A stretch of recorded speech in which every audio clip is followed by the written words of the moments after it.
이번에는 값에 의한 호출과 참조에 의한 호출을 설명할게요. 함수를 직접 만들면서 테스트 해 보겠습니다. 제가 여기다가 fu라는 변수를 하나 정의해 놓을게요. 100이라고. func1이라는 함수는 foo, 그 다음에 foo는 200, 그 다음에 print foo. 이렇게 정의한 다음에 func1 foo 하면은 당연히 200이 출력이 되겠죠. foo를 200으로 바꿨으니까. 그 다음에 foo를 다시 출력을 해요. 이렇게 출력하면은 100이 나오죠. 이건 뭐냐면은요, 제가 함수 호출할 때 여기다가 200이라고 넣은 게 아니고 100이라고 넣은 것도 아니고 foo라고 넣었어요. 언뜻 보면은 함수 호출할 때 이 foo라는 변수가 func1이라는 foo라는 매개 변수로 전달이 될 것 같아요. 그렇죠? 매개 변수로 전달돼서 그 매개 변수는 100이었잖아요. 그 100을 200으로 바꾸고 출력하고, 그래서 함수 실행할 때는 출력이 되고, 종료가 되면은 200이 출력될 것 같지만 100이 출력돼요. 이거는 왜 그러냐면요, 오른쪽 그림을 보면은 함수가 실행이 될 때 foo라는 변수를 집어넣었지만 실제로 전달이 될 때는 foo라는 변수의 값이 얼마였죠? 100이 복사가 되고, 정확하게는 값이 있는 주소가 복사가 되고 그곳의 값을 새로운 값으로 바꾼다라고 생각하는데, 오른쪽에 그림 보면 좀 쉬울 것 같아요. 함수 func1이 있고요. 그 다음에 100이라는 값이 저장돼 있어요, 어딘가에. 그리고 이 foo라는 변수는 전역 변수가 되는 거고, 실제 실행을 할 때 전역 변수 값을 이렇게 할당해서 줬지만은 새로운 값을 저장하고 나면은 이 foo는 전역 변수 foo가 아니고 지역 변수 새로운 foo인 거예요. 그래서 언뜻 보면은 전역 변수 값을 200으로 바꿀 것 같지만은 그렇지 않고 지역 변수에서만 값이 바뀌고 전역 변수는 그대로 호출되는 거죠. 전역 변수를 가져다 쓰려면 반드시 글로벌이라는 키워드로 정의해 줘야 되는데, 여기는 글로벌이라는 키워드가 없으니까 이 변수는 당연히 새로운 지역 변수가 되는 거기 때문에 함수로 호출할 때 함수 인수로 전역 변수를 얻었다고 해서 그 전역 변수가 바뀌는 일은 없다, 이겁니다. 자, 그런데 이번에는 참조에 의한 호출을 보도록 하죠. 비슷한 거지만 좀 달라요. 이번에 L이라는 리스트를 선언해 놨죠. 그리고 L이라는 리스트에 주소값을 출력해 봤습니다. 함수 정의하고 함수 실행을 하죠. 함수 실행을 한 다음에 L값을 다시 출력해 보면은 함수 실행이 될 때 1, 2, 3, 4, 5, 6이 그대로 L값 출력할 때 1, 2, 3, 4, 5, 6과 동일하게 나오죠. 이것도 코드 작성해 보면서 확인해 보도록 하겠습니다. L의 1부터 5까지 하고요. id L 주소를 직접 확인해 보기 위해서 넣는 거예요. 뭐 컴퓨터마다 주소값 다르게 나올 수 있으니까 저하고 여러분하고도 주소값이 같진 않을 수도 있어요. define func 이번에는 1 foo 똑같이 했어요. 그 다음에 foo.append 6. append는 뭐하는 함수죠? 리스트 뒤에 새로운 항목을 추가할 때 쓰는 거였죠. 그 다음에 print id foo, foo의 주소도 확인해 보고요. 그 다음에 print foo 함수 정의한 다음에 func1에 l 리스트를 넣어줍니다. 리스트 넣어주면은 foo라는 주소값과 그 다음에 append 된 foo라는 리스트 값이 출력이 되는 건데요. 이렇게 주소값이 리스트 L의 주소값과 같죠. 같고, 물론 이제 L이 1, 2, 3, 4, 5고 그 이외에 6이 추가가 되니까 그 뒤에 6이 붙어서 1, 2, 3, 4, 5, 6이 출력됩니다. 함수 실행한 다음에 L 값을 보면요, 이 전에 값에 의한 호출에서의 결과는 함수 안에서 값을 수정했는데 그게 바뀌지 않았어요. 근데 이거는 함수 안에서 값을 수정했는데 바뀌었죠. 이렇게 함수 안에서 어떤 변수 값을 수정했을 때 전역 변수도 바뀌는 것을 참조에 의한 호출이라고 부르죠. 화면을 보겠습니다. 그림을 보면요, array라는 리스트의 주소는 뭘 가지고 있냐면은 리스트를 가지고 있죠. 값을 가지고 있는 리스트를 가지고 있는데, 푸에 뭐가 전달이 되냐면요, array 주소값이 전달이 되죠. 그런데 푸에 어떤 새로운 값을 추가할 때 equal, 즉 푸는 하고 어떤 값을 새로 할당한 게 아니고 append라는 걸 이용해서 새로운 값을 추가를 했어요. 이렇게 객체 이름 점 찍어서 함수 호출해서 뭔가 값이 바뀌도록 하면은 함수 인수로 전달된 원본 데이터도 같이 바뀔 수 있다는 거죠. 이건 알아두셔야 돼요. 다른 개념이니까. 자, 그런데 이런 경우가 있어요. 자, 이번에는 equal로 이완 재할당이라고 했는데요, 코드가 거의 비슷합니다. 차이점이라는 것은요, 이렇게 푸는 6, 7, 8, 9, 10 코드가 어떻게 되냐면요, 푸.append가 아니고 이렇게 푸는 6, 7, 8, 9, 10 이렇게 매개 변수가 equal에 의해서 새로운 값이 할당이 되잖아요. 그럼 이러면은 참조에 의한 호출 효과가 없어요. 이 전에는 푸.append 했잖아요.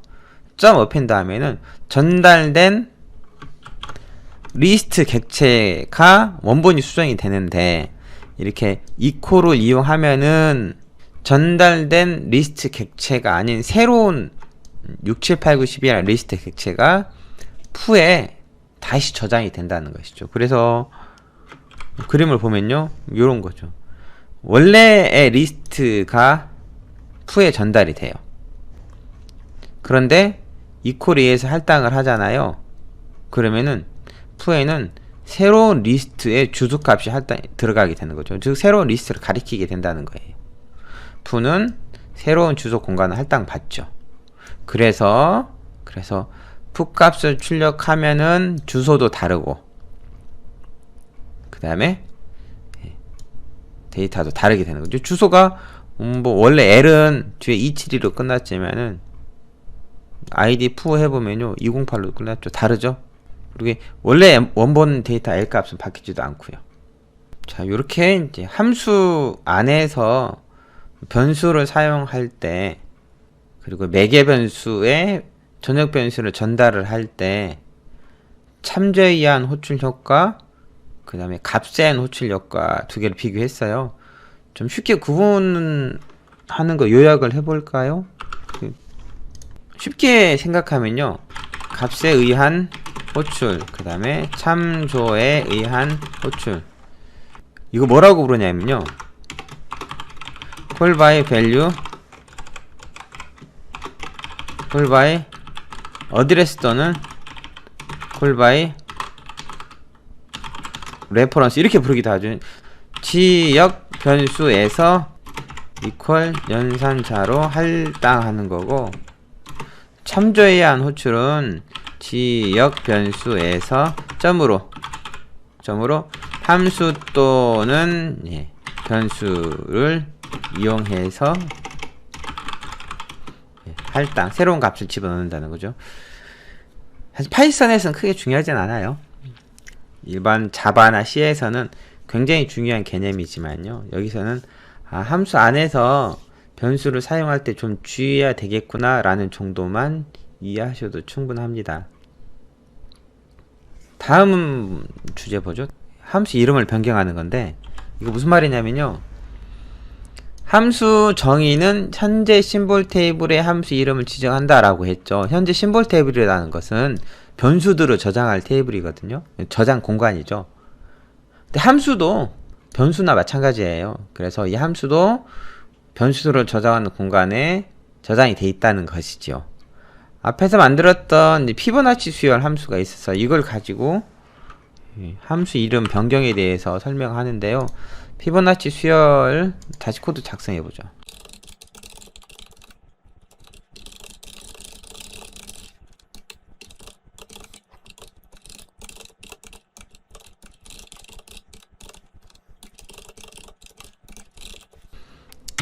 이렇게 작성했는데 피보나치 가로 없이 그냥 실행시키면 이렇게 요건 함수예요 라고 나오죠. 제가 피보는 피보나치 라고 하면요, 피보나치는 함수를 피보라는 변수에 넣어주세요 이거거든요. 그러면은 피보도 뭐가 돼요? 예, 함수가 되는 건데 이 두 개는 실행 결과가 같죠. 예, 이렇게 그죠. 피보는 원래는 피보나치는 함수예요 라는 거 알려주는 거죠. 이렇게 함수 이름을 가지고 재할당하면은 원본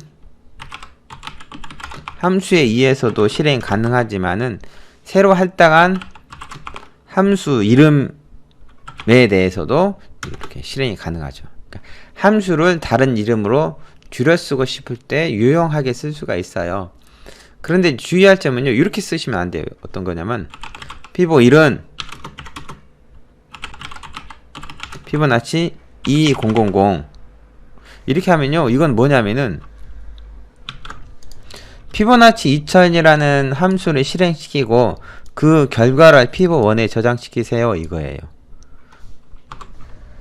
실행시키면 피보나치 수열이 출력은 되지만 왜 그러냐면은 피보나치 수열을 출력하도록 함수가 만들어졌거든요. 그래서 함수를 실행시키면 이렇게 출력이 되지만은 피보2를 출력하면은 뭐라고 나오냐면 이렇게 아무것도 안 나와요. 왜냐면은 피보나치 수열을 출력한 함수는 어떤 값을 반환하도록 정해 놓지 않았거든요. 아직 함수의 return이라는 구문에 대해서 설명하지 않았습니다. 이 함수는 실행만 하고 아무것도 되돌리지 않는다는 뜻이죠. 아무것도 되돌리지 않으니까 피보1에는 아무것도 안 들어가게 되는 거죠. 그래서 앞에서 정의된 피보와 뒤에서 피보나치 2000이라는 함수의 실행 결과를 할당한 피보1은 전혀 다른 거예요. 두 개가 어떻게 달랐냐면요, 타입 이용해서 확인해보죠. 타입 피보 하면은 얘는 펑션이라고 나오는데요, 타입 피보1이라고 하면 얘는 논타입이라고 나오죠. 아무것도 없으니까 논타입입니다. 실제 그래서 피보 1하고 2000이라고 함수처럼 쓰지도 못해요. 왜냐면 논타입이니까. 네, 이번 시간에는 함수에 대해서 살펴봤어요. 함수 정의는 define 이라는 함수를 이용하죠. define이라는 키워드를 이용하죠. 함수 이름 나오고요. 그 다음에 매개 변수 이름이, 그 다음에 콜론, 함수를 실행할 코드, 함수 호출은 함수 이름, 그 다음 중괄호 사이에 값이 올 수 있죠. 함수를 정의할 때 매개 변수가 있다면 함수를 호출할 때는 값이 있어야 된다는 거. 함수의 지역 변수와 전역 변수 개념 구분하셔야 돼요. 함수 안에서 선언한 변수는 함수 안에서만 참조가 가능하다는 거죠. 사용할 수 있다는 거예요. 전역 변수는 어디서든지 쓸 수 있고요. 그 다음에 함수 렉시컬 특성, 저거 슬라이드를 한번 더 보세요. 요거는 그 다음에 값에 의한 호출과 참조에 의한 호출 했습니다. 다음 시간에는 함수의 실행 결과를 반환하는 리턴문에 대해서 살펴볼게요. 감사합니다.